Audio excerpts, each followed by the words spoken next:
Hello there, and good evening. It is I, Roxas Clash, the leader of the Numbskulls. Please join my army. Tonight, I'll be watching Freaked, reviewed by the Nostalgia Critic. I highly enjoy the Nostalgia Critic's work, so please do subscribe to him as well, and let him know the Numbskull army is always out there and always watching. Ladies and gentlemen, behold the outcast, the creepy and depraved, the bizarre creations not meant for the normal world. Embrace the twisted weirdness of freak show cinema. Perfect for the bonehead army. I thought I saw every weird, surreal, twisted flick the 80s and 90s conjured up, as I craved them the same way Oreos craves pointless flavors. But somehow 1993's Freaked completely missed my radar. I guarantee you, if I saw the trailer to this as a kid, I'd have the ticket to the midnight screening already in my hand. I mean, look at this! These are some of the most bizarre, imaginative, freaky visuals I've seen in anything. And again, I consider myself a connoisseur of cinematic madness. Now, my assumption when I first saw this trailer only a year ago is it must have been really bad. Because, well, I've never heard of it, and there must have been a good reason. But this is not only one of the craziest movies I've ever seen, it's also one of the funniest.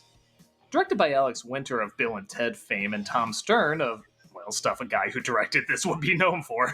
They combined the visuals of Brazil, the story of Nothing But Trouble, the cast of Bill and Ted's Bogus Journey, and the comedy of UHF to amount to something not really deep or meaningful, but unforgettably funny as hell. If you're wondering why you haven't heard of it like I have over the years, we'll get to that in a bit. But for now, let's look at what this movie is even about. Alex Winter plays a former child star named Ricky Coogan, who's being interviewed on a talk show hosted by Brooke Shields. It looks like he's going to explain how he became this strange silhouetted creation without giving away the punchline. Let's just say it's one of the most nonsensical forced perspective jokes ever. Regardless, he does tell a story about how a company called EES books him to endorse a toxic fertilizer called Zygrowth 24 in South America. Sounds like a standard deal. He travels with his friend Ernie while shaking off a young fan named Stewie, who practically has his own film of misadventures on the side. And lies to an environmentalist protester named Julie, played by Megan Ward, making her think they're on her side. They stumble across a sort of freak show theme park run by Randy Quaid, and big surprise, his intentions are not that innocent. This is Zygrowth 24! Hey, you're not supposed to have that stuff! Well, then I guess I'm not supposed to have these either! He transforms them into his own brand of distorted insanity and throws them in with the other freaks he kidnapped and transformed. They include a sock puppet man voiced by Bobcat Goldthwait. Watch out, Hulkster! He's gonna try the skull cracker! A dog boy played by Bill and Ted co-star Keanu Reeves. Welcome to hell, Rick. Shake. A literal cowboy played by John Hawkes. Don't mean you're nuts or nothing. Heck, old Nosy, why, he can smell the future. A giant worm played by Derek McGrath. Thank you, Worm. I don't know how to repay you for this. You could wipe my ass. And the bearded lady played by, I was naturally, just gonna ask Mr. T. how Hey, Alice was This doing. is me. I am woman. Mr. I T. like me. Oh, If that casting alone doesn't win you over, you are in fact Hitler. From there, the story is both straightforward and anything but. It's mainly the collection of freaks trying to find a way to escape while the mad scientist puts them on display as well. Doesn't sound like anything too crazy, but the weird as hell humor and unpredictable surprises they come across are what makes it consistently hilarious. For example, everyone tells their story about how the mad scientist tricked them, cutting to black and white flashbacks showing what they used to be. Randomly at the end it shows a hammer, flashes back to when it used to be a wrench, and we conclude he was also a victim of the mad experiments. If the hammer talked, that would have been too much, but just tilting down to it and showing its story is an absolute perfect laugh. I referenced earlier the humor being very similar to UHF, a very lighthearted and zany anything goes type of vibe. But I feel like another big influence must have been the Zuckers and Abrams team, the people that brought you Airplane and Hot Shots. If someone talks about putting together a home and it might remind you of Bob Vila, you just cut to Bob Vila. Later, we're going to be caulking the ashram if you want to stop by. Thanks, Bob. They literally do the exact same joke, except it's someone pretending to be Bob Vila and he's knocked out, showing the film has a lower budget but an even zanier type of humor. No problem, Elijah. It's all right here in my new book, Bedrooms and Bathrooms. In fact, you can take this one on 30...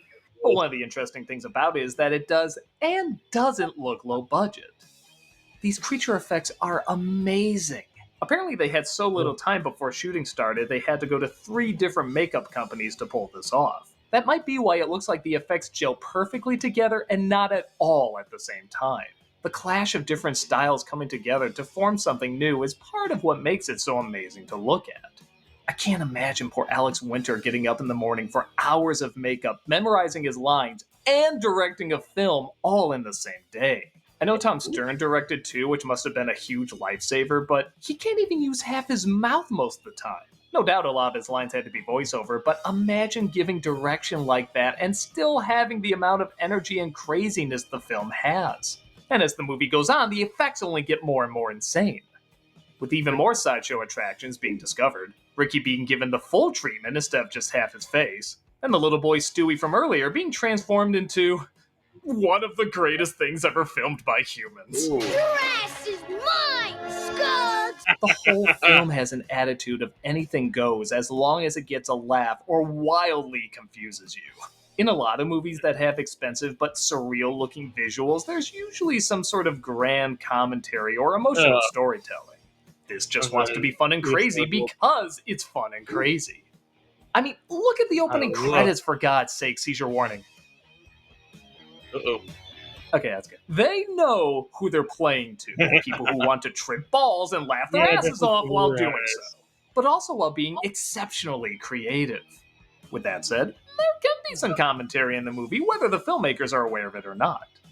Whenever the business execs have to vote on something, their hands are always attached to strings like puppets, agreeing blindly with whoever's in charge. You can easily connect that to the spinelessness of some corporations. Even Ricky's transformation from selfish top-of-the-world star to literal freak of nature offers an arc that's not super deep, but does carry some satire of celebrity lifestyle.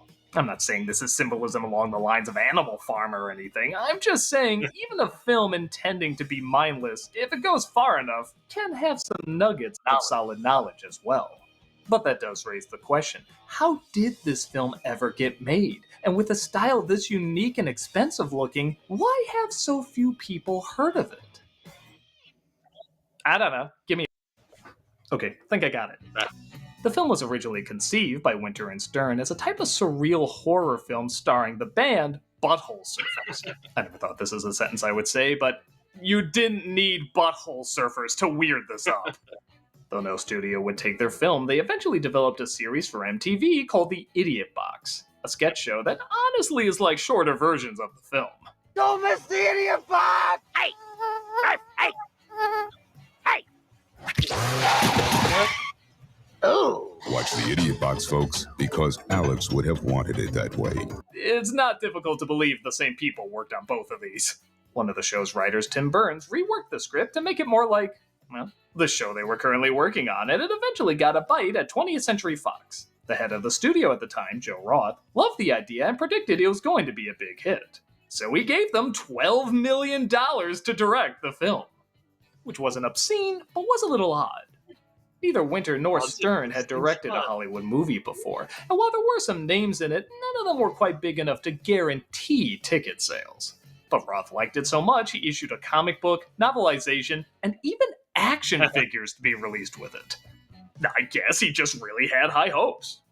Everything they wanted seemed to be coming true until one little snag occurred. The studio head of 20th Century Fox, Joe Roth, was fired, replaced by Peter Chernin. He apparently took one look at the script and said, "Oh, hell no," and gutted the film's post-production budget. This is another reason why practical effects can be so important because, well, a lot of what's amazing about the movie is on film. No CG had to be added later. Still, this meant a lot of post-effects had to be trimmed down or cut altogether. But thankfully, because of the film's mix of strange styles, they didn't take away from the experience at all. Some scenes looked a little odder than usual, but that was just part of the course at this point. To make things worse, though, the movie tested poorly, so Fox pulled the film from a nationwide release and cut its advertising budget, meaning there were no commercials or newspaper ads. This resulted in the film bombing hard, and it's no wonder. It sounds like it was targeted for assassination the second studio heads were switched. With pieces of shit like this getting ads and wide releases, this was the one you were too embarrassed to promote? Needless to say, most people didn't talk about this movie because most of us didn't even know it existed. Years later, the two directors would move on to direct a wide variety of projects, and many of them were quite good. It's ironic Freaked is about a former child star because Winter would actually direct a very good documentary about former child stars. Stern as well would take a retro path, directing several episodes of the hit show The Toys That Made Us, among other successful series. Freaked, however, would only seem to fade into the darkness of obscurity. For a little while. Despite DVDs and Blu-rays being incredibly difficult to come across, people are slowly discovering the hilarious madness of this film. In a time where anything can be watched anywhere, this is almost becoming a true cult hit because you really have to work in order to find it. It truly is one of those films where you have to go off of word of mouth and try your best to find some place that has it. Kinda like a treasure hunt. Well, I'll tell you right now, it's a treasure hunt that's worth it because Freaked is one of the wildest comedies I've ever seen. True, it's slowly but surely gaining more attention online, but I don't think that's enough. This is a film that deserves to be seen by more people for all the hard work, creativity, and laughs it possesses. Disney owns Fox now. Why not take advantage of a gold mine that's waiting to be discovered and re-release it on Blu-ray, or maybe even on Disney Plus? It's PG-13. It's the same rating as your pirate films. Or if that's not an option, maybe people could do midnight screenings of it. I can so easily see audiences laughing up a storm week after week. Or maybe they'll stay as it is, one of those films you have to save up for or pray someone has in their library. But I really feel like if this is a movie more people saw, you'd see folks dressing up like them at conventions or making t-shirts of them or quoting it constantly. Whatever fate has in store for this film, it deserves to be laughed at, studied, and admired for how batshit insane and laugh out loud hilarious it is. So if you do have a copy, share it with friends, or if you don't, seek it out. It's not going to change your life by any means, but it is going to give you so many creative effects, wonderful designs, and howling moments of laughter.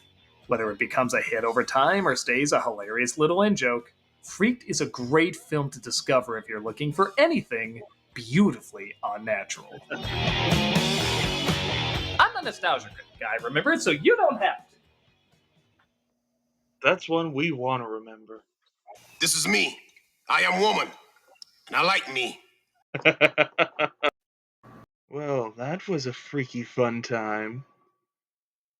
Don't forget to like, comment, share, and of course, join the Bonehead Army for fun, chaotic times, and of course, world domination.